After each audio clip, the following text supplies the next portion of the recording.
Das Kapital के नाम से बुक थी, जिसका तर्जुमा है दी कैपिटल, और ये कार्ल मार्क्स की बुक थी। अच्छा, अब आपको ये समझना है, आप में से किसी ने अकाउंट्स पढ़ी हुई है पहले?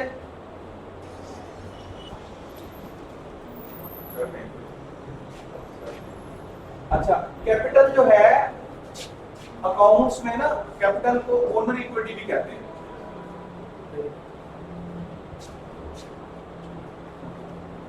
ठीक है, और अगर इसका हम लफ्जी तर्जुमा करें तो इसका लफ्जी तर्जुमा है सरमाया। आपको कैपिटल कॉन्सेप्ट समझना बड़ा जरूरी है मार्क्सिज्म की थ्योरी को समझने के लिए। ठीक है, अच्छा, अब सरमाया हम किसे कहेंगे? एंड द सरमाया इज समथिंग लाइक टेंजिबल और intangible. What do you say? Tangible है कि इनटेंजिबल है? आप में से कोई लाइक दिस थिंग?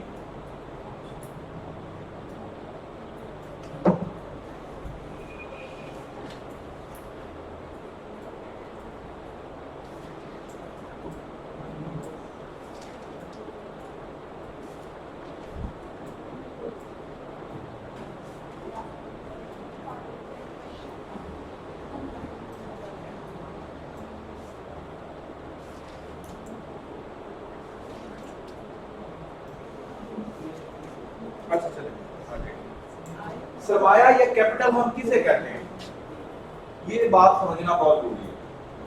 ठीक है, एवरीथिंग लिखना है तो everything which has monetary value, हर वो चीज जिसकी कोई वेल्थ वाइज वैल्यू, दौलत के एतबार से उसकी कोई वैल्यू, अगर उसकी वैल्यू है तो वो सरमाया कहलाएगा। एग्जाम्पल इज, मैं बोल रहा हूं और 3 घंटे जो है सिर्फ मैंने चंद बातें आपको बताई। The knowledge which I got and the knowledge which I practised and the knowledge which I have in my brain and in my self, और ये मेरी बॉडी लैंग्वेज जेस्चर, मैं आपको हंसाने की भी कोशिश करता हूँ, रिफ्रेश करने की भी कोशिश करता हूँ, पढ़ाने की भी कोशिश करता हूँ, बकअप भी करता हूँ एज अ टीचर, जो मैं कर सकता हूँ। ये जो मेरी कैपेबिलिटीज हैं, इज इट माय कैपिटल और नॉट? व्हाट डू यू से? इज इट माय कैपिटल और नॉट? कैपिटल है ना, because it has monetary value. मैंने ये 3 घंटे बिला वजह नहीं लगाए भाई, आई हैव गॉट। ठीक है, सो चूंकि उसके बदले में मुझे वेल्थ मिलनी है, वो वेल्थ किसी भी शक्ल में हो सकती है। ठीक है ना, इन द सेम वे आप पैसे भी लगा रहे हैं, टाइम भी लगा रहे हैं, बैठे भी हैं, तो ये आपकी एक इन्वेस्टमेंट है और इसके सामने आपको एक कैपिटल नजर आ रहा है। ठीक है, और बाकी जो like this is capital, this is capital, my laptop is capital. ठीक है, एवरीथिंग जिसकी आप वेल्थ वाइज समझ गए कॉन्सेप्ट कैपिटल का। अच्छा, ये बड़ा जरूरी था समझना।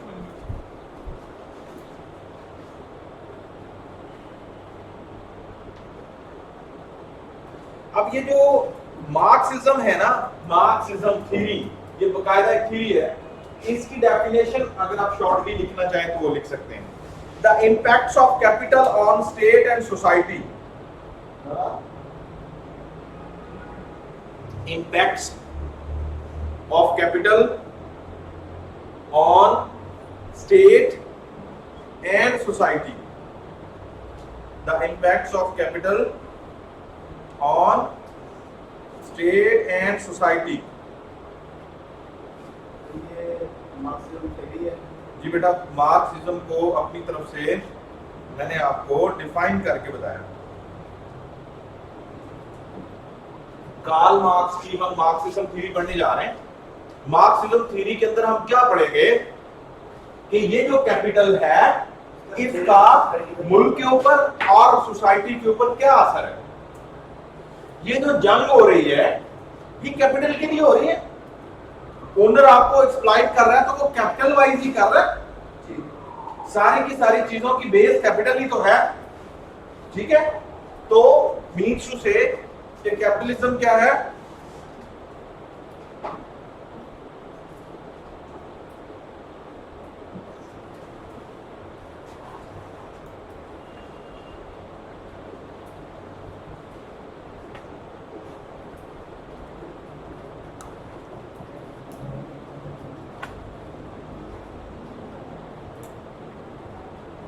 अच्छा जी,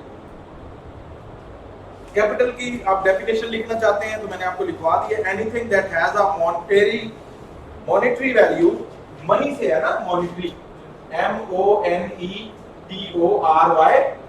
मॉनेटरी वैल्यू, नहीं ये है बेटा, MONETORY, मॉनेटरी वैल्यू, हर वो चीज के जिसकी मॉनेटरी वैल्यू हो एंड एक्सचेंजेबल, और वो मॉनेटरी वैल्यू उसकी एक्सचेंजेबल हो। ठीक है जी, आप नॉलेज दे के पैसे ले रहे हैं, आप पैसे दे के नॉलेज दे रहे हैं, एक्सचेंजेबल होगी ना। इन द सेम वे एक चीज है जो एक्सचेंजेबल ही नहीं है, जो वैल्यूएबल ही नहीं है, जो मॉनेटरी वैल्यू नहीं रखती, तो वो सरमाया नहीं होगा। उसकी एग्जांपल लाइक आप 10 को इकट्ठा करते हैं और बाहर फेंक देते हैं, चूंकि लगता है आपको कि ये मॉनेटरी वैल्यू नहीं रखती आपके लिए, तो आपके लिए वो कैपिटल नहीं है। ठीक है, जो चीज मॉनेटरी वैल्यू रखेगी वो क्या कहलाएगी, कैपिटल। सो इस कैपिटल का माशरे के ऊपर और स्टेट के ऊपर जो असरात हैं, इसको हम क्या कहेंगे, ये मार्क्सिज्म है। ये वो थ्योरी है जो कार्ल मार्क्स ने दी। ठीक है,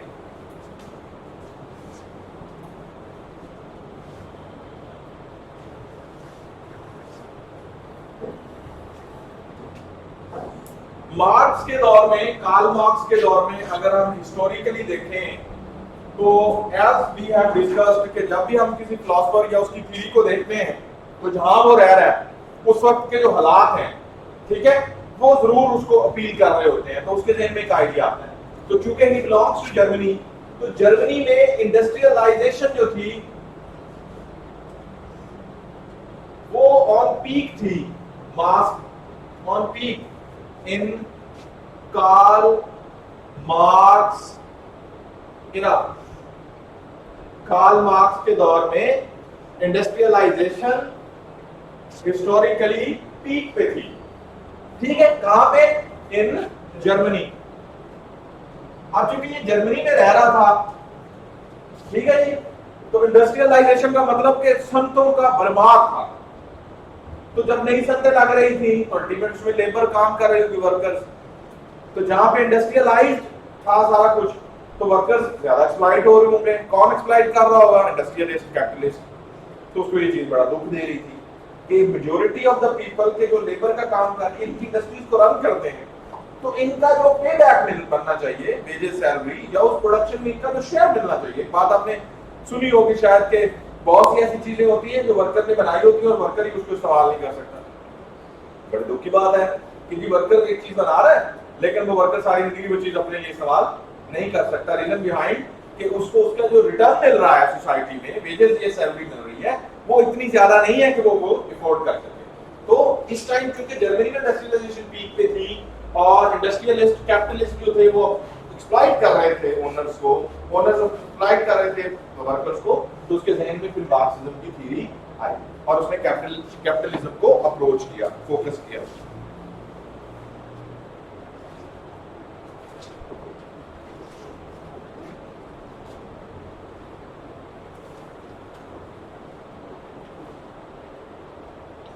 कार्ल मार्क्स का ऑब्जेक्टिव क्या था इस थ्योरी में, वो आप लिख लें, वैसे ही देख में रखें असल क्यों ये कर रहा था। एक तो मैंने आपको हिस्ट्री बताई कि मार्क्सिज्म थ्योरी क्यों, और ऑब्जेक्टिव क्या लेके बैठा था। ऑब्जेक्टिव था लिबरलिज्म या freedom of workers from exploitation by the owners. ये उसका मकसद था कि ये जो ओनर हैं, ये जो गरीबों को लूट रहे हैं, एक्सप्लॉइट कर रहे हैं, इस्तेसाल कर रहे हैं इनका, तो इनको मैं क्या दिलवाऊं, आजादी दिलवाऊं इनसे। ठीक है जी, इनको लिबरल करवाऊं।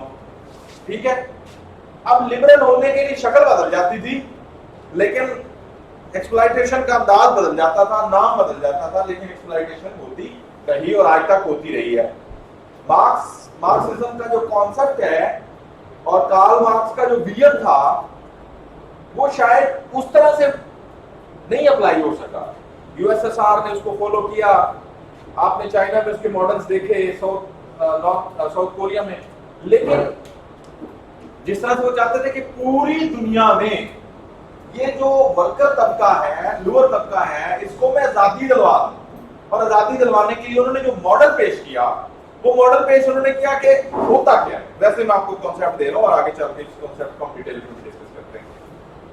वो कहता है कि कार्ल मार्क्स ये कहते हैं कि जो वर्कर है वो सर्वाइवल की जंग लड़ रहे हैं, और जो ओनर है वो भी सर्वाइवल की जंग लड़ रहा है। ओनर की क्या सर्वाइवल है? ओनर कहता है कि as an owner, as an capitalist, as an feudal, as an industrialist मैं सर्वाइव करूं।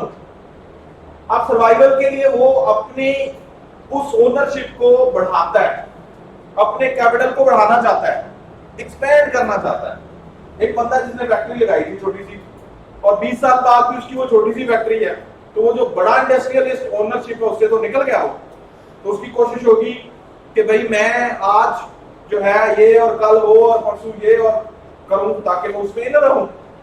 तो वो अपने ओनरशिप की, कैपिटलिस्टिक अप्रोच की, फ्यूडलिस्टिक अप्रोच की सर्वाइवल के लिए डाल रहा है एक चीज।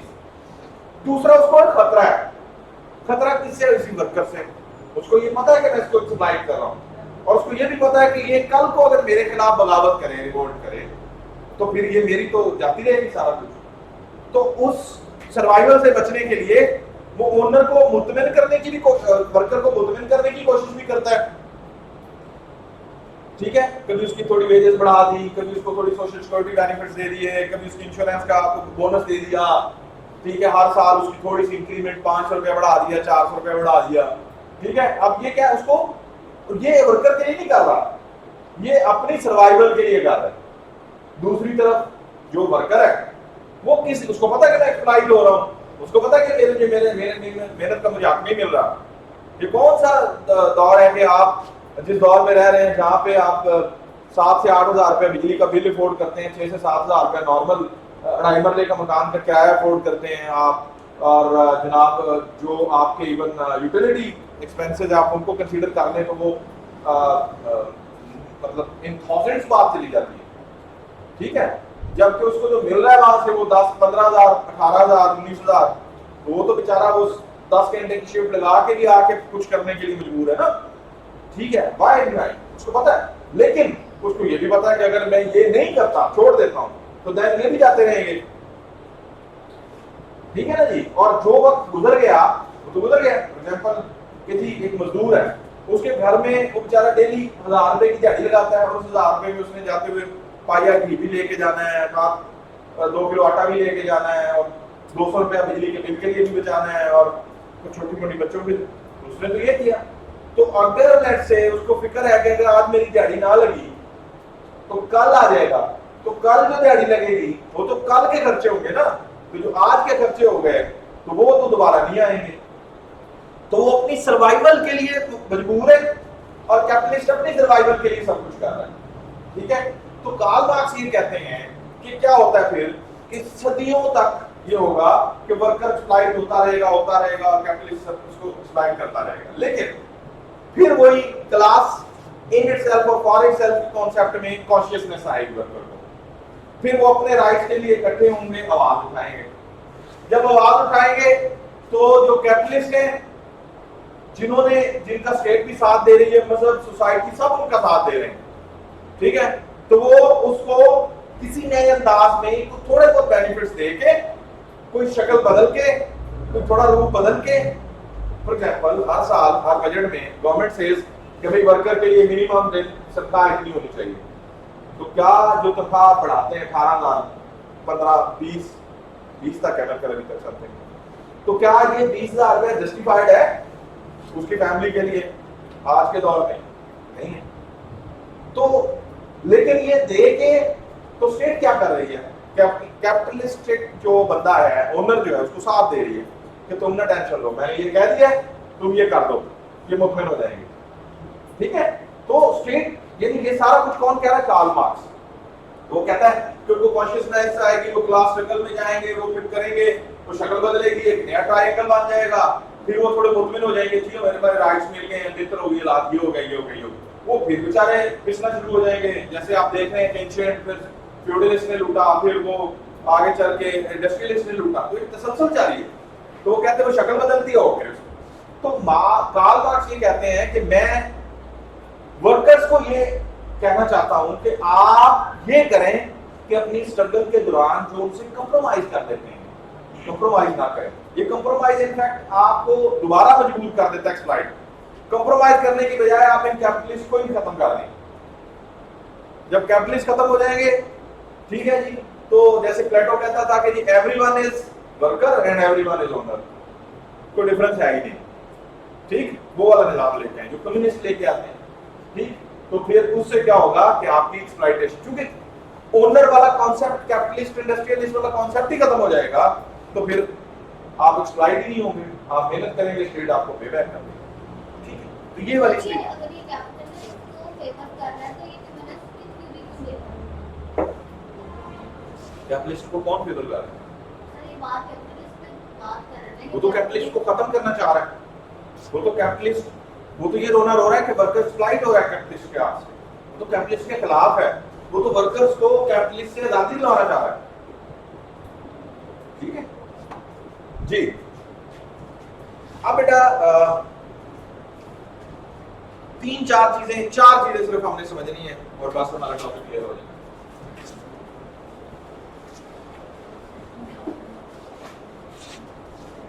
सबसे पहले आपने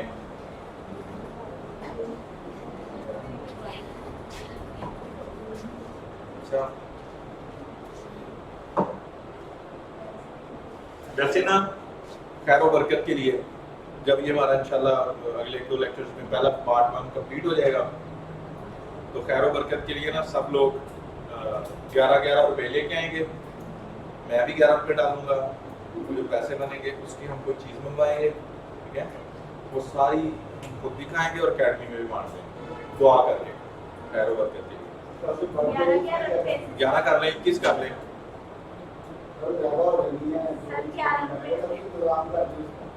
नहीं नहीं बहुत है,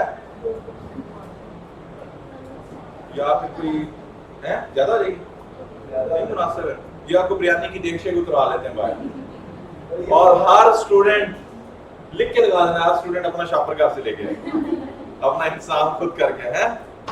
नहीं वैसे ये थोड़ा सा ना आई थिंक सो, मैं बात करूंगा सर से, थोड़ी सी हमारी कोई आउटडोर इस तरह से या एटलीस्ट इनडोर थोड़ी सी ये होनी चाहिए। अच्छा उससे ये होता है बहुत से स्टूडेंट्स होते हैं जो पूरी, मेरी तो क्लास हर में कोशिश होती है कि मैं स्टूडेंट को थोड़ा रिलीफ देता हूँ, फ्रैंक करता हूँ, ताकि ये रिलैक्स हो, ये इसके ज़हन में जो आ रहा है ये पूछे, लेकिन फिर भी कुछ स्टूडेंट्स हेजिटेशन वो रहती है उनके ना, तो जब उनको थोड़ा सा वो रिलीफ मिलता है तो वो थोड़ा सा फिर उनके ज़हन में अगर कोई फर्दर एक अच्छी वो होती है।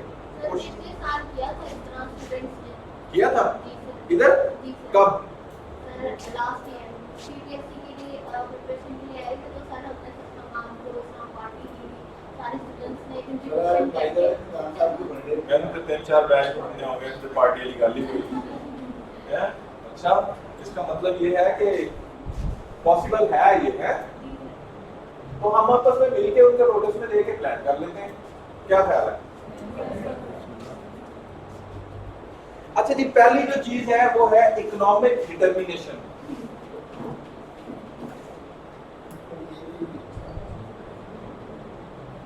जिसको इकोनॉमिक डिटर्मिनिज्म भी कहते हैं। ये बेटा हम मार्क्सिज्म के अंदर 4 बातें कार्ल मार्क्स ने डिस्कस की हैं पूरे मार्क्सिज्म के कॉन्सेप्ट को डिलीवर करने के लिए, ठीक है। तो वो 4 बातों में ये पहली जो चीज है वो है इकोनॉमिक डिटर्मिनिज्म या डिटर्मिनेशन, आप जो भी कह लें, डिटर्मिनिज्म कह लें।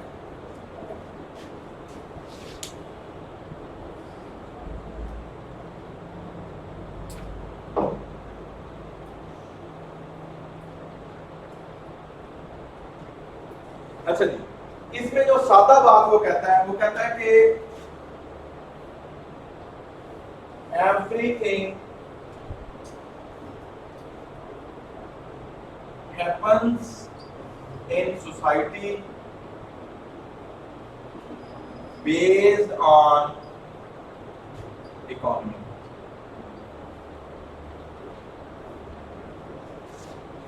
इस कॉन्सेप्ट के तहत मार्क्सिज्म के पहले पिलर के तौर पे कार्ल मार्क्स ये कहते हैं कि माशरे में जो कुछ भी होता है उसकी जो बुनियाद होती है उसके होने की, कार्ल मार्क्स ये कहता है कि वो क्या है, इकोनॉमी।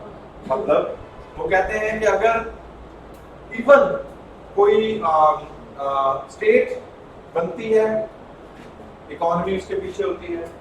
इवन आप रिलीजन को ले लें तो उससे आप इकोनॉमी को नहीं निकाल सकते। इवन आप सोसाइटी को ले लें, सोसाइटी इकोनॉमी पे बेस कर रही है। आप कल्चर को ले लें, कल्चर से आप इकोनॉमी को नहीं निकाल सकते।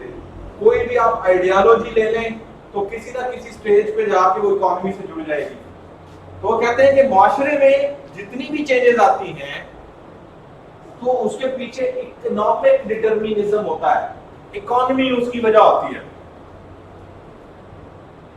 जैसे मेरा पढ़ाना इकोनॉमिक डिटरमिनिज्म है, आपका इस टाइम पढ़ना इकोनॉमिक डिटरमिनिज्म। आप सामने कुछ देख रहे हैं इकोनॉमिकली, ये एकेडमी का बनना इकोनॉमिक डिटरमिनिज्म, इस एसी का चलना इकोनॉमिक डिटरमिनिज्म। ये सब कुछ जो हो रहा है, not even a single thing.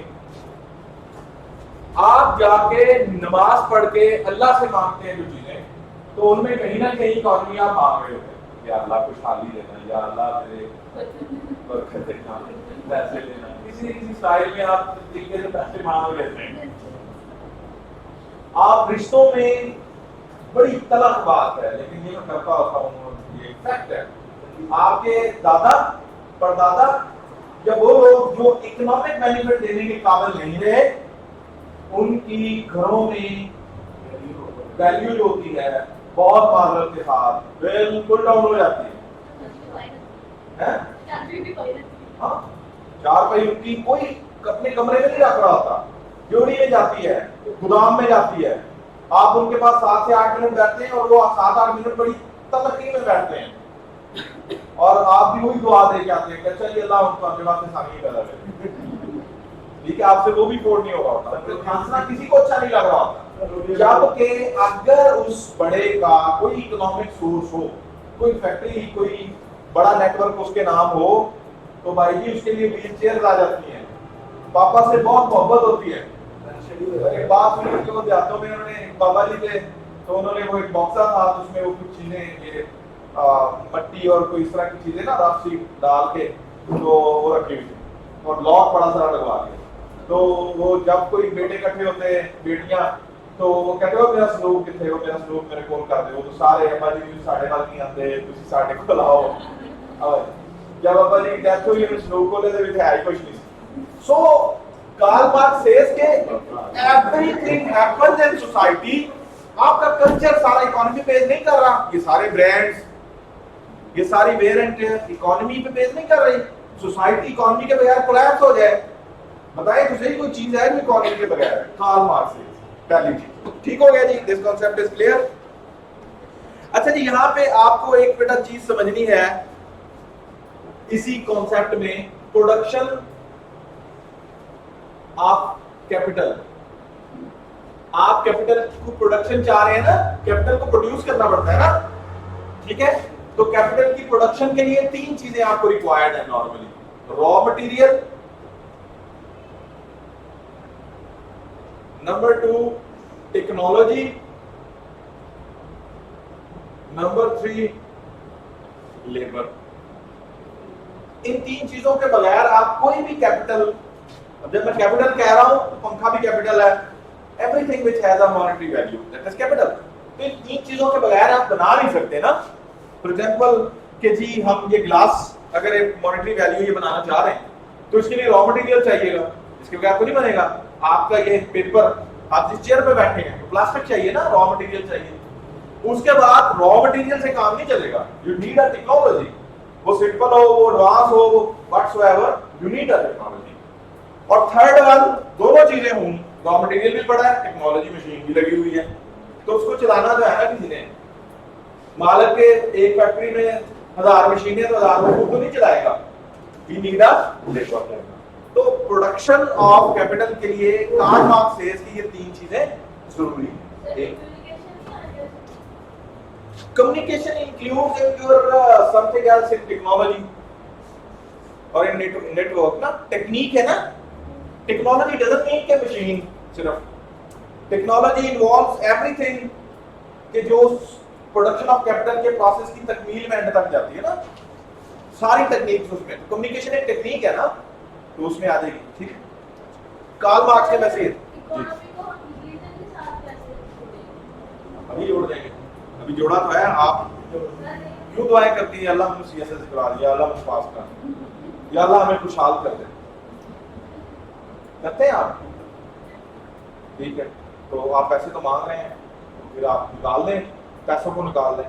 आपने नमाज पढ़नी है तो उसके लिए आपको कपड़े चाहिए, उसके लिए आपको पाक जगह चाहिए, उसके लिए आपको रिसोर्सेज चाहिए। ठीक, मसाजिद में एसी नहीं चल रहे, बिजली नहीं, बिल नहीं आता मस्जिदों को। ठीक है, बहुत सी मसाजिद ऐसी हैं जिनके नीचे 50-50 दुकानें उन्होंने निकाली हुई। बहुत से ऐसे मस्जिद दरबार और ऐसी जगह हैं जहाँ पे बड़े लेवल के ऊपर गद्दियों के झगड़े होते हैं। कहाँ से आप इकोनॉमी को मदद से निकालेंगे? मजदूर, मेरे नबी ने तिजारत की, मेरे नबी ने बकरियां चलाई, क्या खजाना जो था वो राशिदीन के दौर में नहीं था? खजाना सोशलिज्म में क्यों आएगा भाई? खजाना तो इकोनॉमी है। नहीं हो, आपका सवाल लंबा हो जाएगा। अच्छा जी, तो बेटा एक तो ये चीज है, ठीक है। अब इस चीज को यानी प्रोडक्शन ऑफ कैपिटल को मटेरियलाइज करने के लिए एक रिलेशन डेवलप होना जरूरी है, और वो रिलेशन प्रोडक्ट एक यानी प्रोडक्शन ऑफ कैपिटल के लिए 3 चीजें जरूरी हैं, प्लस रिलेशन ऑफ प्रोडक्शन, ये जरूरी है।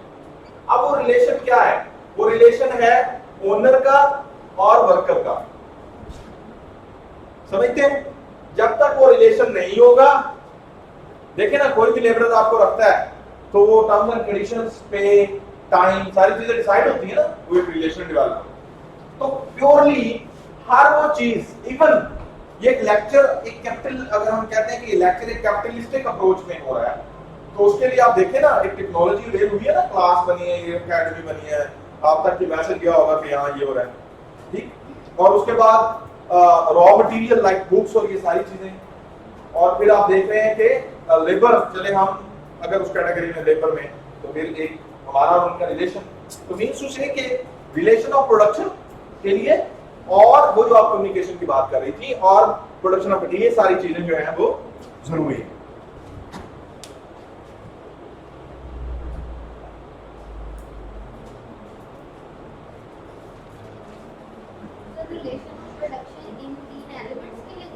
जी, अच्छा जी, अब बेटा एक कॉन्सेप्ट है सुपर स्ट्रक्चर का, वो आप जरूर लिखें।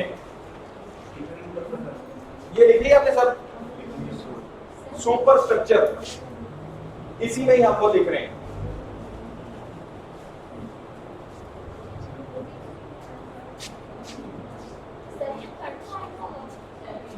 नहीं, अभी वो एक पॉइंट ही चल रहा है। अच्छा, कार्ल मार्क्स ये कहते हैं कि एक, अच्छा, अब ये हमने पहले पढ़ लिया है कि जो कैपिटलिस्ट है, जो ओनर है, उसको एक डर है, और वो डर क्या है कि जी मेरी कहीं सर्वाइवल ना खत्म हो जाए। तो उस अपनी सर्वाइवल के लिए वो क्या करता है, कैपिटलिस्टिक ओनर, पैसों वाला बंदा एक सुपर स्ट्रक्चर तैयार करता है, और वो सारा का सारा सुपर स्ट्रक्चर उसको एक्सप्लोर करता है। ठीक है जी। ऐसे मुझे एक बात याद आ गई, आपने पैसा और मजहब की बात की, ये प्रैक्टिकल एक एग्जांपल है, और एग्जांपल नहीं मतलब वाकया है, जेन्युइन, ये कहानी नहीं, तांबे वाला की करीब एक मस्जिद है, उसका नाम है हाजी वाली मस्जिद, जेन्युइन स्टोरी हुई। तो हुआ ये कि एक बंदा है कार पे, और उसने आपके वहां कार रोकी है, तो मस्जिद ले लेकर गई थी, ईंटें बिखरी हुई थी, बस चार दीवारी थोड़ी सी बनी हुई थी, और ऐसे होता है। तो उसने इमाम को बुलाया, मौलाना साहब, उसने कहा कि इतना बड़ा गाँव है और ये मस्जिद है, तो भाई इतनी स्लो क्यों बना रहे हैं, क्या अल्लाह क्या करे? तो उसने इमाम ने कहा जी पैसों का ही मसला है, मस्जिद भी तो पैसों से बनेंगे ना, इतने पैसों से आएंगे, तो जी पैसे जैसे जैसे चल रहा आता है वैसे वैसे इतने, और ये काम ये इस तरह से होते हैं।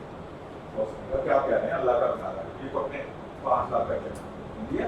और उसने कहा जी आज ईंटें पीटे और ये सारा नेक्स्ट आओ ना कि मस्जिद मुकम्मल हो, तो महीने के बाद ना वो सारे गांव में शुरू हो गया हाजी साहब हाजी साहब हाजी साहब, तो क्या सुन, तो लोग ना बड़ी ख्वाहिश का यार इतना अल्लाह वाला बंदा था आया, इसने 5 लाख रुपया एक ही दफा कमाल है, वो 5 लाख में दिनों में मस्जिद सब कुछ नहीं, कौन था वो बंदा, उसकी दुआएं। नेक्स्ट वो आया ऐसा महीने बाद, और उन्होंने आके कहा है ओहो कि यार ये पता चल और ये सारा उनका चल पैसे क्या करो 10 लाख है कोई किसी भी बहुत सारा कमाल यार आदमी, तो उन्होंने कहा मैं महीने बाद आऊंगा, और हाँ मुझे याद आया जी बाबा जी बुला रहे किसी इन्होंने सवाल देने जवाब दिया। अच्छा, तो उन्होंने क्या कहा कि और उन्होंने कहा जी वो गांव वाले, उन्होंने काजी साहब ने कहा कि पैसा वगैरह महसूस ना करें कि करीब एक बड़ा गांव है, गांव के लोग आपको बड़ा मिलने के फायदेमंद है, आपने 10 लाख और जन्नत में लगा रही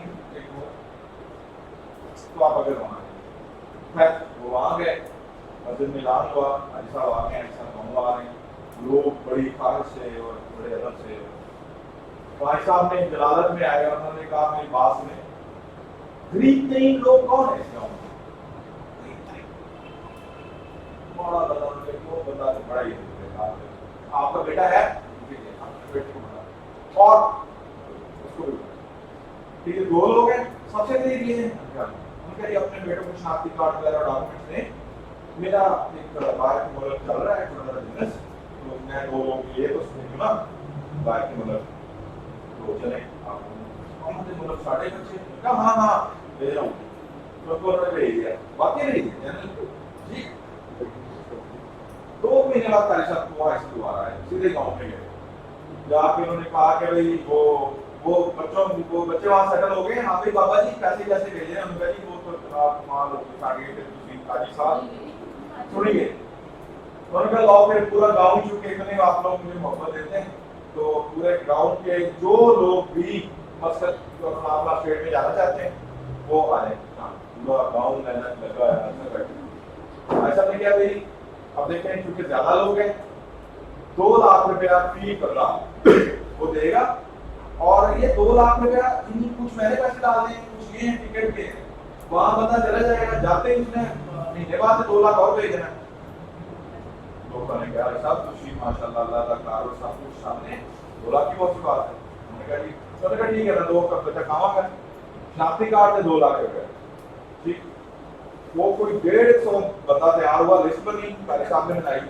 और 150 को 2 लाख से मल्टीप्लाई करने, लोगों ने मजा बेचना बड़ा कुछ किया, कारपुर के हाजी साहब को 2 लाख रुपया शनाख्ती कार्ड जमा हो गए, हाजी साहब जब वो कोई करोड़ 1.5 करोड़ बन गया, 15 लाख वो निकल गया जो इन्वेस्टमेंट थी, किराया काट के, उस दिन के बाद ना हाजी साहब मिले ना वो, बस हाजी साहब नहीं मतलब हाजी साहब गायब हो गए, वो ले गए देखो महीने बाद आ जाएंगे वापस, देखिए ये है मकसद का और पैसे का ताल्लुक, तो मीन्स टू से कि हम इसको उसमें से निकाल नहीं सकते हैं। अच्छा जी, सो उन्होंने कहा कि एक सुपर स्ट्रक्चर जो है वो ओनर बना लेता है, और सुपर स्ट्रक्चर में बनाने में सबसे पहले वो बनाता है स्टेट को। कार्ल मार्क्स ये कह रहे हैं कि जो ओनर है वो स्टेट भी अपने सुपर स्ट्रक्चर के लिए खुद बनाता है। आप देखें जब गवर्नमेंट्स आती हैं, आपकी रिसेंट गवर्नमेंट चल रही है, तो क्या कोई बड़े फाइनेंसर्स नहीं थे कैपिटलिस्ट, पैसे के बगैर कुछ हो सकता, इवन एमएलए एमपीज की जो लोग टिकट्स लेते हैं, हमारे घर का एटीट्यूड का बंदा तो उसके पीछे स्पॉन्सर होता है, और जब फिर वो आ जाता है तो फिर उसको वो फायदे देते हैं। सो वो कहता है कि इवन स्टेट सुपर स्ट्रक्चर में कैपिटलिस्ट बनाते हैं, कार्ल मार्क्स कहते हैं, और उसके बाद वो कहते हैं कि सुपर स्ट्रक्चर में वो लॉ, कल्चर, सोसाइटी और ideology, even religion, Karl Marx कहता है कि ये सब कुछ is the part of super structure which is generated and created by a capitalist. क्यों? सर्वाइवल के लिए। क्यों? जब जरूरत महसूस होगी तो ये हर फैक्टर सुपरस्ट्रक्चर का कैपिटलिस्ट को फेवर करेगा और वो फेवर करता है। समझ रहे हैं? दिस इज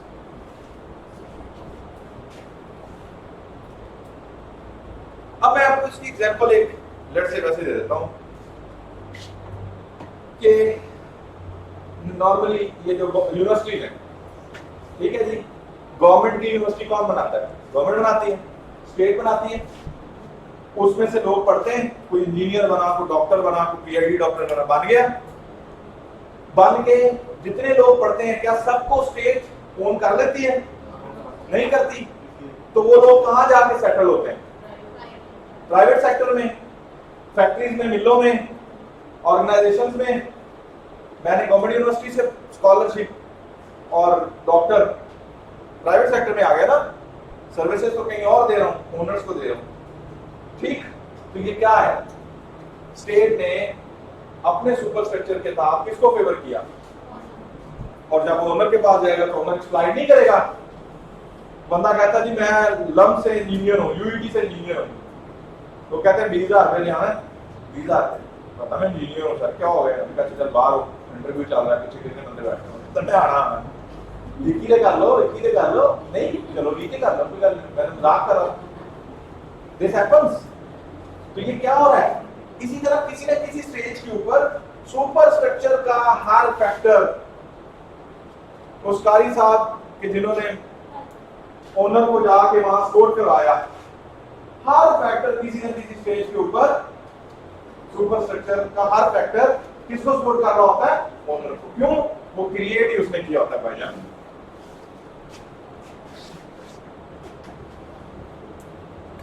अच्छा जी, अब वो क्या होता है कि जब कभी, अच्छा ये सब कुछ आपको समझ आ गई है? इकोनॉमिक डिटर्मिनेशन का कॉन्सेप्ट क्लियर हो गया? हर चीज के पीछे इकोनॉमी है, सुपर स्ट्रक्चर बने प्रोडक्शन के। अब क्या होता है? सेकंड कॉन्सेप्ट को ले लेते हैं, time is short.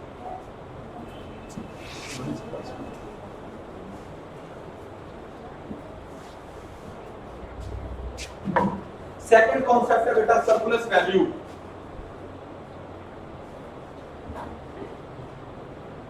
Surplus value, ठीक है जी। अब ये सरप्लस वैल्यू क्या है? इसकी एग्जांपल आपको समझ आएगी ऐसे। फॉर एग्जांपल, एक आप क्या ऑब्जेक्टिव होता है ओनर का? प्रॉफिट। प्रॉफिट कमाने के लिए क्या फार्मूला प्रॉफिट निकालने का? आप क्या करते हैं, उसकी जो सेलिंग प्राइस है उसमें से माइनस कर दें कास्ट को, प्रॉफिट आ जाएगा। ठीक है। एग्जांपल है, ये मोबाइल जो है कंपनी ने फॉर एग्जांपल लेट्स से बनाया है, ये कंपनी इसको बेच रही है 40,000 में, ठीक है। और इसको बनाने के लिए प्रोडक्शन ऑफ कैपिटल के लिए कंपनी की कास्ट इसके ऊपर फॉर एग्जांपल आई थी 30,000, तो कंपनी को प्रॉफिट कितना बच रहा है? ये प्रॉफिट किसका है? कैपिटलिस्ट का है ना, ओनर का है। अच्छा, अब सरप्लस वैल्यू क्या है? सरप्लस वैल्यू ये है कि ओनर ये चाहता है कि मेरा ये प्रॉफिट मजीद बढ़ जाए। वो कहता है कि यार ये 10,000 की बजाय ना, ये ना 12,000 रुपया तो मुझे एक मोबाइल के पीछे बचे, ठीक है। वो 2,000 रुपया अपना प्रॉफिट बढ़ाना चाहता है। बढ़ाने के लिए उसके पास ऑप्शंस क्या हैं? पहली ऑप्शन कि वो सेल प्राइस बढ़ाए, 40 की बजाय 42 कर दे। बात समझ आ रही है? 42 करेगा 2,000 बढ़ जाएगा, लेकिन सेल प्राइस बढ़ाने से उसको एक डर है कि सेल प्राइस बढ़ाऊंगा तो ये ना हो मेरी सेल कम हो जाए, मेरा लॉस हो जाए, रिस्क है।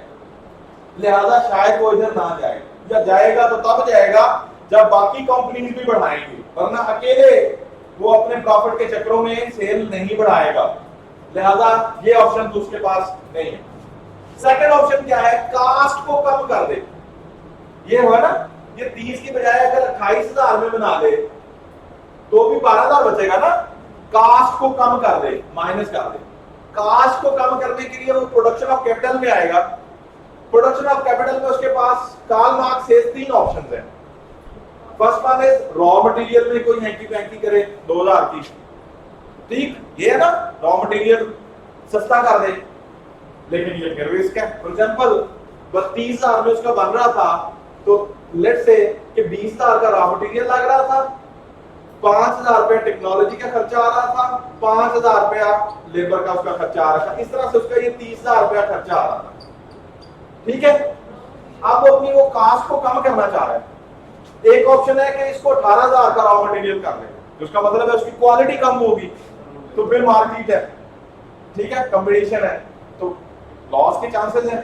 लिहाजा मार्क्स ये कहता है कि वो ये रिस्क भी नहीं लेगा। सेकंड, टेक्नोलॉजी में कोई कमी पेशी कर दे, कोई मशीन सस्ती लगा दे, ये रिस्क भी नहीं लेगा, क्वालिटी उसकी कम हो जाएगी प्रोडक्ट की, तो उसके पास सबसे अच्छी और गोल्डन अपॉर्चुनिटी क्या है, वो कहता है इसको मजीद एक्सप्लॉइट कर लो, क्योंकि ये अवेलेबल है, एक मजदूर भागेगा 10 मजदूर आ जाएंगे, इसको मजीद एक्सप्लॉइट कर लो। लिहाजा सिंपली वो इसका 2,000 रुपए का कट लगाएगा और ये 2,000 रुपया बढ़ा देगा।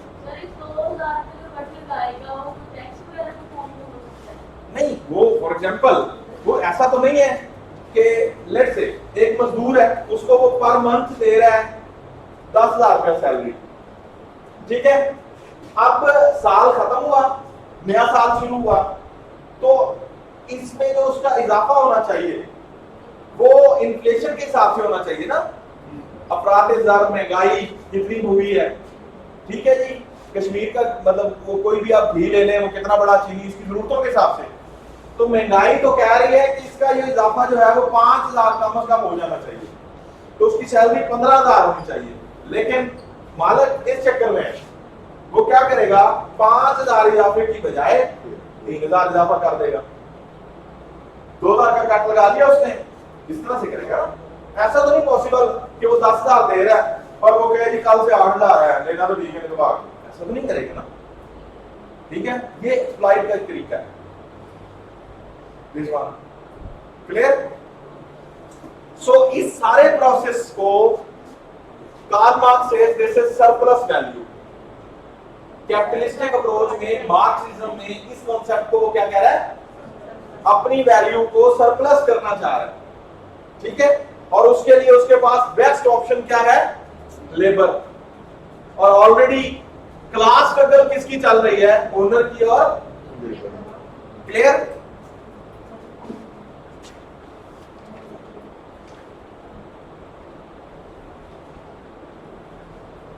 अच्छा, और जब वो ऐसा करेगा ना, तो स्टेट, मजहब, कल्चर, सोसाइटी, सब लोग, उसका पूरा का पूरा सुपर स्ट्रक्चर किसको सपोर्ट करेगा, कैपिटलिस्ट को। कार्ल मार्क्स ये कहता है।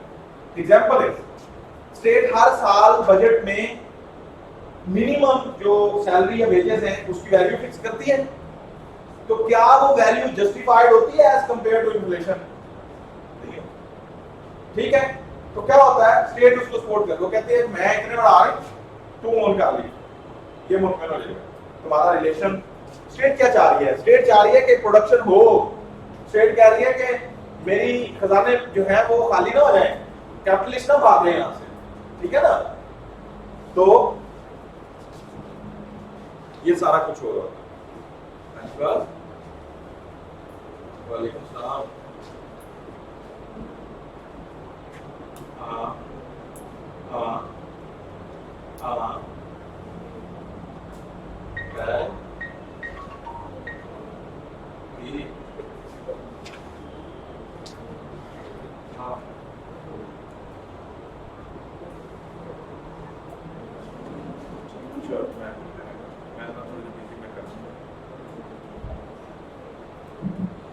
अच्छा, ये सारा आपको समझ आ गई, ये कॉन्सेप्ट समझ आ गए।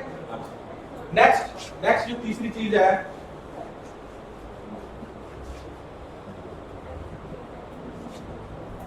That is class struggle.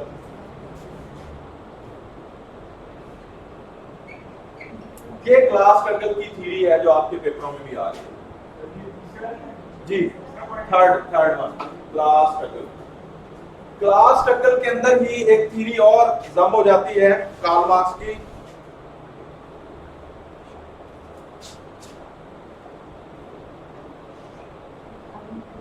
Theory of alienation, ये थ्योरी है पूरी कार्ल मार्क्स की। एलियन का आपने बात सुनी है? एलियन, हम कहते हैं मैं कोई एलियन हूं, एलियन लग रहा है एलियन। ये एलिनेशन क्या होती है? इसकी बेस्ट एग्जांपल ऐसी है, मैं आपको एलिनेशन की एक सोसाइटल एग्जांपल देने लगा हूं, थोड़ी मजाकिया सी, कि आप किसी के साथ, किसी सहेली या दोस्त के साथ मिलके किसी की शादी में चले जाएं, वो शादी सिर्फ आप अपने फ्रेंड के साथ मिलके गए, उधर आपको कुछ अलग ही ना हो, ठीक है ना? तो प्योरली आप एलिनेशन का शिकार होते हैं। ना आपको कोई बुला रहा होता है, ना आप कुछ फ्रैंक हो सकते हैं, तो सिर्फ रोटी खाते हो, तो अपना फ्रेंड ही क्या वो लेके गए होता है फेलो, वो भी उधर आपको टाइम नहीं देता, बिकॉज कि वो उसका तो सर्कल सारा होता है ना, तो एलिनेशन में शिकार हो, ठीक है? अच्छा, एलियन, अच्छा ये थ्योरी है कार्ल मार्क्स की। अब वो ये थ्योरी क्या है? वो कहता है कि ये जो रिलेशन ऑफ प्रोडक्शन है ना ओनर का और वर्कर का, इसमें वर्कर कब ओनर के खिलाफ क्लास स्ट्रगल पे जाएगा? जब वो थ्योरी ऑफ एलिनेशन के तहत एलियन अपने आप को फील करेगा, वर्कर, और वो एलियन कब फील करेगा? जब उसके साथ बहुत बुरा सलूक होगा। जब तक तो वर्कर उसको अपनायत का तासुर देता रहेगा, उसके सोशल राइट्स का, उसके इकोनॉमिक राइट्स का, उसके दुख सुख का ख्याल रखता रहेगा, तो कभी भी वो एलियन नहीं होगा। वो तो उस नेटवर्क को, ये जो अक्लमंद कैपिटलिस्ट होते हैं वो जनाब, और ये जो बड़ी बड़ी मल्टीनेशनल कंपनीज हैं, तो वो अपनी लेबर को करने के लिए क्या करते हैं? ये जैसे मतलब ये जितने भी बड़े बड़े ब्रांड्स हैं, वो कोई गाला, मेरे कजन है लाहौर में, कोई प्राइवेट फर्म में काम करता है, ये गिनती या इस तरह के नाम से कोई फर्म है, तो वो कहता है कि वो अक्सर मुझे कॉल आती है, जी वो फलां सिनेमा की टिकट्स मिल गई, हम 3 दिन के टूर में वरी जा रहे हैं, हम जनाब वो आज कंपनी ने ये कर दिया, आज कंपनी ने वो कर दी। मैं कहते यार वो फिल्म का ताल्लुक क्या है तेरे जॉब से? ये क्या बात हुई? फलां का क्या? वो क्या है? वो एलिनेशन का शिकार नहीं होने देते अपनी लेबर को, और जब ऐसा नहीं होने देते तो वो कम वेजेस के ऊपर 18,000 रुपए वो चोरी तनख्वाह, वो जॉब कर रहे हैं, 5,000 की उसको टिकट मिल जाती है जनाब सिनेमा की, ठीक है? अब क्या होता है? तो हाँ वो बहरिया एम्प्लॉयर में जा रहे हैं, वहां जा रहे हैं, यहाँ आ रहे हैं, रीजन क्या है? तो मैं कहता हूँ अल्लाह के बंदे उन्हें कहा कर कि यार इसके ना हमें तनख्वाह में पैसे दे दिया करो, तेरे काम आएंगे। कहते वो ये नहीं ना करते, ठीक है? और वो मैंने कहा फिर यार तू टिकट आगे ले जाएगा, कहते वो भी नहीं बेचन देना, वो कहते यही बंदा जाएगा, साथ में मैनेजर जाते हैं। ये क्या है? तो आपको बात ये है कि डिपेंड्स, आप वो कहते हैं कई दफा मेरे साथ वो छोटा है, मेरे साथ अक्सर वो डिस्कशन कर रहा है, तो वो मेरा स्टूडेंट भी था, वो कहता है कि कई दफा ऐसे होता है कि मुझे गुस्सा आता है कि ये मैंने 3 घंटे इतने हजार में ये देखा है, तो जबकि मुझे पैसे चाहिए, मेरे पास घर जाने की जरूरत है, वो आप एक शानदार माहौल से वो देख के बाहर आते हैं और अगे कहते हैं सर वो रक्षा है बैग में, रक्षा है बैग के घर चाहिए, तो कहते हैं अल्लाह के बंदे तुम इसको छोड़ो, अच्छी आपको जनाब मैकडॉनल्ड्स की ये टिकट्स दे देते, ये क्या हो रहा है? ये आपको एलियन नहीं होने देते, क्योंकि जैसे उनको डर है, जैसे ही लेबरर वर्कर एलियनेशन का शिकार होगा तो वो क्लास स्ट्रगल पे चला जाएगा, और क्लास स्ट्रगल में वो फिर बगावत करेगा, वो सिंसियर नहीं रहेगा, और उससे क्या होगा? वो सोशल चेंजेस आएंगे जो एक्सपेक्ट करते हैं। Concept is clear hopefully? जी अच्छा जी, क्या काजेज हो सकती है एलियनेशन की? वही बात है कि जी लिख ले अगर आपने लिखना है तो कोई आपके साथ जो काम है, मैड होता है ना, मैडिंग वर्क, एमए से मैडिंग वर्क, काम आपसे पागलों की तरह करवाया जाता है, आपको आपके राइट्स नहीं दिए जाते, रिलीफ नहीं दिया जाता, न्यूनेस कोई नहीं होती, उसी कमरे में उसी मशीन के ऊपर आपने हर रोज 10 घंटे काम करना है, वही दीवार सामने, वही मशीन सामने, तो वो साइकोलॉजिकली सिक हो जाता है, एलियन हो जाता है। इकोनॉमिक, अच्छा जी, एक बुक है, आप बुक का नाम जरूर लिखें, economics and political manuscripts, economic and political manuscripts, MANU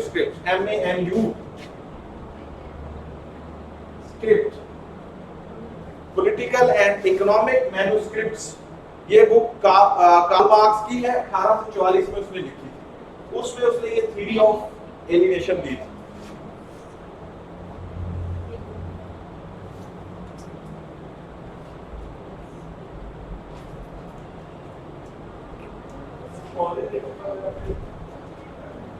जी अच्छा जी, बस ये एक ये क्लियर हो गया। और ये क्लास सर्कल यही है, वो जो जद्दोजहद, उसकी काजेस, उसकी रीजंस, उसके पीछे किस तरह से क्या फैक्टर्स इन्वॉल्व होते हैं। अब हम आते हैं जी अपने क्लास हमारी 8 बजे तक है ना। मैंने भी पता, मैं सिर्फ थोड़ा जज्बा देखना चाह रहा था। कोई लोग जाना चाह रहे हैं? चले जाएं, टॉपिक हमने कंप्लीट करके जाना।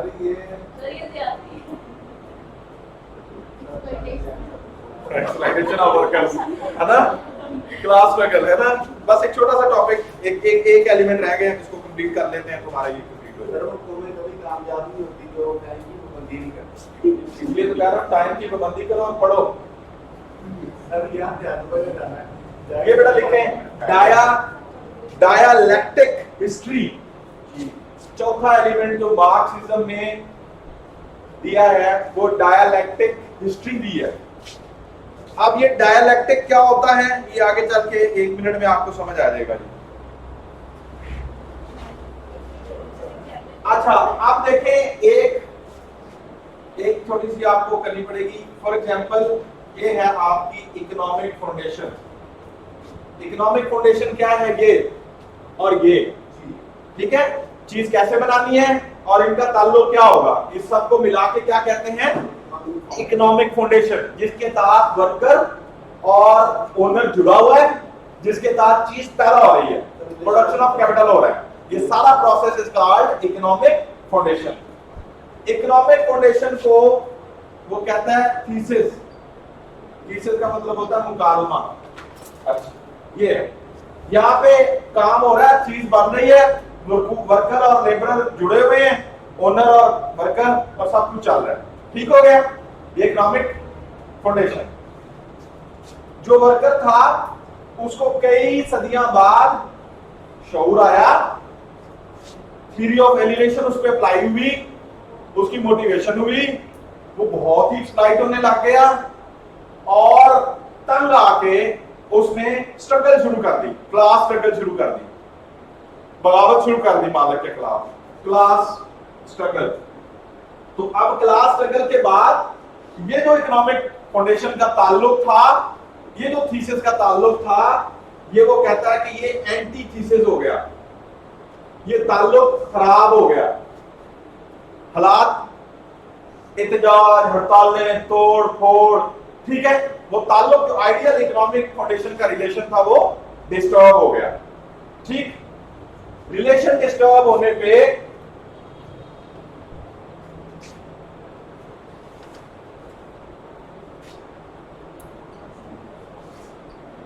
सिंथेसिस आ गया। सिंथेसिस क्या है कि जो आपका वर्कर था उसने, ओनर था, उसने लेबरर के इस नाराजगी को मीट करने के लिए स्ट्रक्चर बदला, गेम की। अब वो स्ट्रक्चर और गेम जब बदला तो उसके उस वक्त जो सुपर स्ट्रक्चर था, उस पूरे के पूरे सुपर स्ट्रक्चर में ओनर का साथ दिया, ठीक है। जिसकी एग्जांपल आपने देखा है, एंशिएंट दौर था जब मालिक था और गुलाम था। गुलाम ने गुलामी कर करके, लेकिन जब आपने देखा कि अफ्रीका के अंदर जंजीरों में बांधने लगे, गुलामों को मारने ही लग गए, रोटी तक नहीं देते थे, अखीर हो गई ना, एलिनेशन की स्टेज आ गई। तो कार्ल मार्क्स के जो गुलाम थे उन्होंने मालिकों के खिलाफ बगावत शुरू कर दी, एंटीथेसिस। तो अब जो कैपिटलिस्ट था, जो मालिक था, जो मास्टर था, उसने अपने सुपर स्ट्रक्चर का सहारा लिया और उन्होंने कहा जी अब कोई निजाम थोड़ा बदले, नहीं तो ये मार देंगे हमें, ठीक है। निजाम बदलने के लिए उन्होंने कुछ चीजें स्ट्रक्चर में तब्दीली की और एक नया रिलेशन बन गया, एक नई इकोनॉमिक फाउंडेशन बन गई। दोबारा वो जो गुलाम था उन्होंने कहा अब आप गुलाम नहीं है, अब आप किसी के गुलाम नहीं है, ठीक है। अब आप उन्होंने नया सेटअप बनाया और वो चले गए फॉर एग्जाम्पल फ्यूडल पे, ठीक है। उन्होंने कहा ये जमीनें आप मेहनत करें, अपना सिला लें, कोई गुलाम शुलाम नहीं भाई। स्ट्रक्चर बदला, नई इकोनॉमिक फाउंडेशन कायम हो गई, लेकिन और मजदूर मुतमिन होकर दोबारा काम करना शुरू कर दिया उसने, और रिलेशन ऑफ प्रोडक्शन दोबारा बहाल हो गया, ठीक है। ये सारा कुछ यानी सिंथेसिस, एंटीसिंथेसिस और थीसिस, ये सारा जो ट्रायंगल बना ना, this is called dialectic approach as per Karl Marx. क्या अप्रोच? डायलेक्टिक। डायलेक्टिक का लफ्जी मतलब होता है तरकीब। ये तरकीब थी उस रिलेशन को दोबारा डेवलप करने की, ठीक हो गया। और एक नई स्टेज आ गई, स्टेज 1, मसला ठीक हो गया। अच्छा, फिर वो कहता है कि दोबारा जो वर्कर था फ्यूडल के तहत काम कर करके सारी जमीनों पे काम, एंड के ऊपर 4 मन दाने, थोड़ी सी चावल, तो जरूरतें उसकी नहीं पूरी हो रही, एलिनेशन का शिकार वो कई सदियां बाद हिस्टोरिकली। और दोबारा यहां पे जो थीसिस बना था वो फिर एंटी थीसिस पे चला गया। उन्होंने कहा नहीं नहीं ये क्या कर रहे हो तुम, ठीक है। तो ये एक नई अप्रोच बन गई एंटी थीसिस की। फिर जो कैपिटलिस्ट था उसने नई तरकीब लड़ाई, उसने कहा यार ये तो यहां भी मसला हो गया। अच्छा, जब ये फ्यूडल था तो तब ये एग्री अप्रोच थी ना, बेसिकली एग्रीकल्चर बेस्ड। उन्होंने कहा नहीं नहीं नहीं नहीं, इस तरह से फिर ये फिर भागेगा, ये मारेंगे, ये मुश्किल हो जाएगा, हमारी सर्वाइवल मुश्किल हो जाएगी। फिर उसने सुपर स्ट्रक्चर्स का सहारा लिया, पूरे का स्टेट ने भी, मजहब ने भी, कल्चर ने, सोसाइटी ने, सब ने, और ले गए तो एक नया रिलेशन बन गया, और वो इंडस्ट्रियलिस्ट रिलेशन। कौन सा था? इंडस्ट्रियलिस्ट का रिलेशन बन गया, ठीक है। नया शक्ल आ गई, इंडस्ट्रियलाइजेशन का दौर आ गया, संतें लगा ली। उन्होंने कहा खेतों में तो तुम्हारे साथ बाकी बड़ी जाती होती है, ये फैक्ट्री है, ये यूनिफॉर्म है तुम्हारे, यहाँ एसी लगा होगा, यहाँ पंखा लगा होगा, ये छोटी सी मशीन चलाते हो तो तुम इतनी मेहनत करते हैं, ये चलाओ, पैसे लो, आपको बोनस मिलेगा, आपको आर्मी ने तनख्वाह हो, तो 6-6 महीने पैसे नहीं देता था फ्यूडल। यहाँ नहीं ऐसा होगा, आपने मेरी कोई गुलामी नहीं करनी। बहुत से लेबरर्स ऐसे होते हैं जो मालिक को सारी उम्र नहीं देखते, तो आपने काम करना है, बस पैसे लेने। तो एक नया सिंथेसिस कायम हुआ, एक नई स्टेज आई, ठीक है जी, 2 और 3, दिस वन, और ये इंडस्ट्रियल सिस्टम। अब ये सारी जो चालें चली जा रही थी, कार्ल मार्क्स कहता है कि ये डायलेक्टिक हिस्ट्री है। और आपने एक कोटेशन पढ़ी, और वो कहता है कि जो वर्कर है तारीख में, उसको हर स्टेज के ऊपर तारीख में एक्सप्लॉइट किया जाता, ठीक है, डायलेक्टिक अप्रोच। अब कार्ल मार्क्स कहता है मैं क्या चाहता हूं, मैं ये चाहता हूं कि ये जो वर्कर है इसको मैं ये सीधा ले जाऊं। ये जो ड्रामा करके सिंथेसिस बना के डायलेक्टिक अप्रोच में घुमा के उस बेचारे को दोबारा एक्सप्लॉइट करने लग जाते हैं ना, मैं ये चाहता हूं कि ये इसकी वापसी ना हो, और जो हिस्ट्री है वो स्टेट चले, कोई कॉम्प्रोमाइज। उसके लिए वो कहता है मैंने क्या किया, उसके लिए मार्क्सिज्म की थ्योरी दी।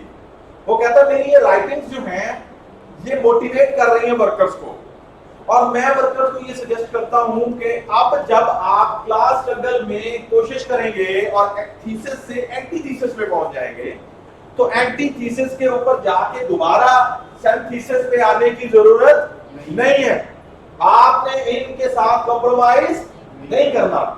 वो कहता फिर क्या करूं? वो कहता तुमने इनको वैसे ही खत्म कर देना। जब खत्म हो जाएगा, वो जब कैपिटलिस्ट खत्म हो जाएगा, एक्सप्लॉइटर खत्म हो जाएगा, तो everyone is owner and everyone is worker. समझते? तो ये वाली स्टेज के ऊपर, और कहता इस तरह इनकलाब आएंगे। और आपने देखा जो रशियन रेवोल्यूशन था वो प्योरली मार्क्सिज्म थ्योरी बेस्ड था, और यूएसएसआर में उन्होंने बकायदा गरीब तबके के साथ ये कमिटमेंट हुई थी कि हम not only with in our state but in all over the world ये अप्रोच को कामयाब करवाने में हम काम करेंगे। और दैट्स व्हाई उन्होंने देखा कि उस मॉडल को उन्होंने एक ब्लॉक बन गया और उस ब्लॉक की बेस के ऊपर पूरी की पूरी कोल्ड वॉर चली।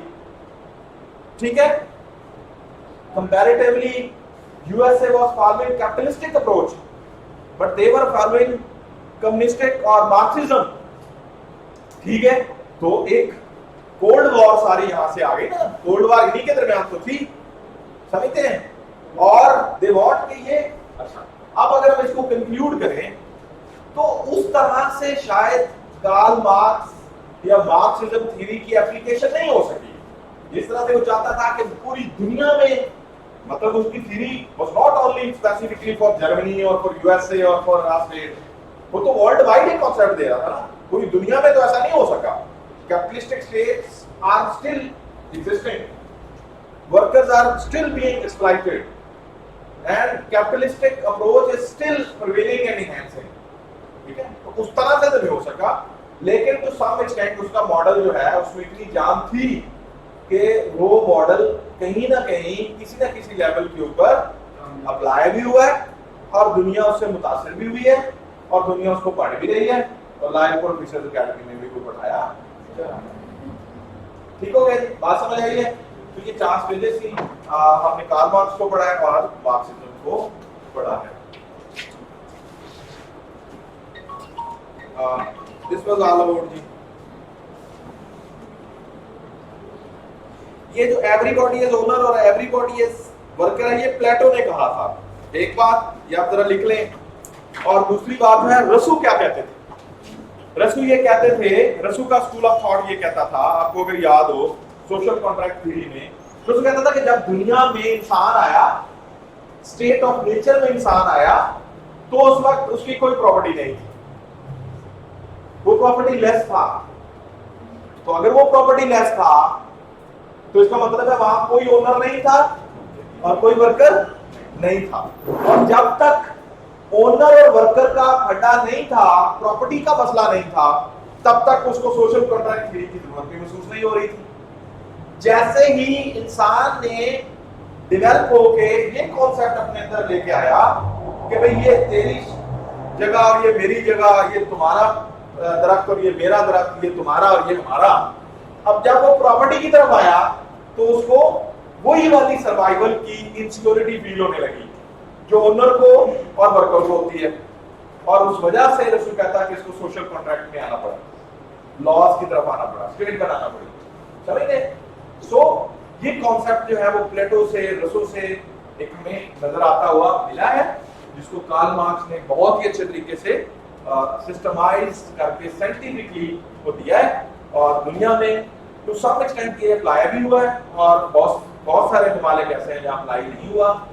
और कार्ल मार्क्स जो है, ही बिलीव्ड कि there will be a day जब पूरी दुनिया में ये जो एक्सप्लॉइटेशन का पूरा कल्चर है, it will change. And as Plato says बहुत अच्छा पहले, everyone is owner and everyone is worker, this will. Question बेटा 2020 में क्वेश्चन नंबर 8 है, उसका बी पार्ट था Marx theory of class struggle, 10 number के लिए। बस ये क्वेश्चन लिख लें और आपको छुट्टी है जी। लिख लिया? मार्क्स अपॉस्ट्रोफी एस के साथ, marks theory of class struggle.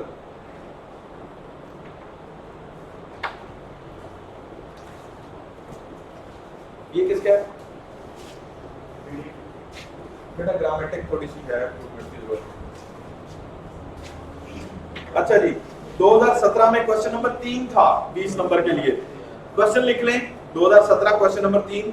According two marks the mode of production in material life, according two marks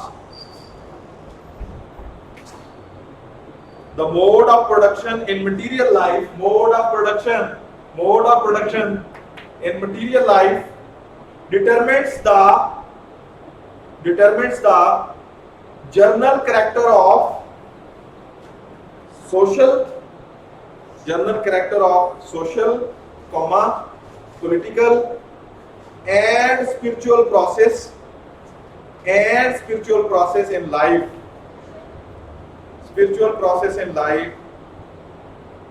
elucidate. देखें वही बात कर रहा है, जब ये हो रहा था तो क्या कर रहा था, मोड ऑफ प्रोडक्शन चेंज कर रहा था ना, गेन ऑयल। तो कहता है ऐसा करने में स्टेट, आइडियोलॉजी, पॉलिटिकल, ये सारे सोशल पॉलिटिकल सारे के सारे जो एलिमेंट्स थे उसका साथ दे रहे, साथ दिया तो ऐसा हुआ है जी। नेक्स्ट बेटा सीएसएस 2015 का क्वेश्चन नंबर 4 है, लास्ट क्वेश्चन।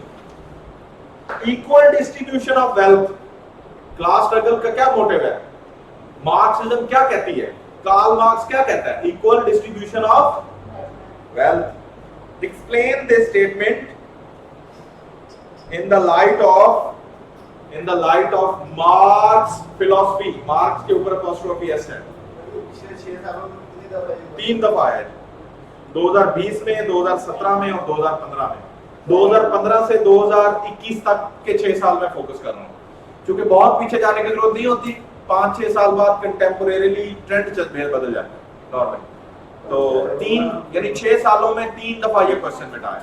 भाई जाएगा। लेकिन ये कॉन्सेप्ट जो था as a student of political science आपको समझना बहुत जरूरी है, क्योंकि कोल्ड वॉर्स और बहुत सारी चीजें आगे चल के आपका पेपर 2 जो है उसमें बहुत सारी चीजें इस कॉन्सेप्ट पे बेस कर, ठीक हो गया जी। दिस इज ऑल अबाउट, अपना बहुत सा ख्याल रखिएगा जी। हाँ लिखें, equal distribution of wealth, explain this statement in the light of Marx philosophy। Marx philosophy समझ आ रही है? You should be no कोई इशू नहीं, मैसेज जल्दी in the light of Marx philosophy 20 marks के लिए, ठीक है जी। ये सीएसएस 2015 का क्वेश्चन नंबर 4 है। पता करो यार कौन कौन से ऑर्डर खुले हैं,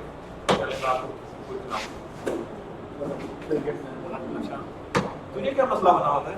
अरे बच्चा खासा शरीफ आदमी, तू इधर बैठा कर मेरे पास। ये नाम खराब कर रहा है, हम चेक कर रहे हैं तो हम क्या ये खराब कर रहा है, क्या कर रहा है सर, काम आप करना पाके तो करना कौन सा, मुझे बार-बार कह रहा था काम कर रहा हूं मैं आप सर जी। टाइम जो है ना बेटा वो शॉर्ट होती रहेगी, ये कितनी पता नहीं।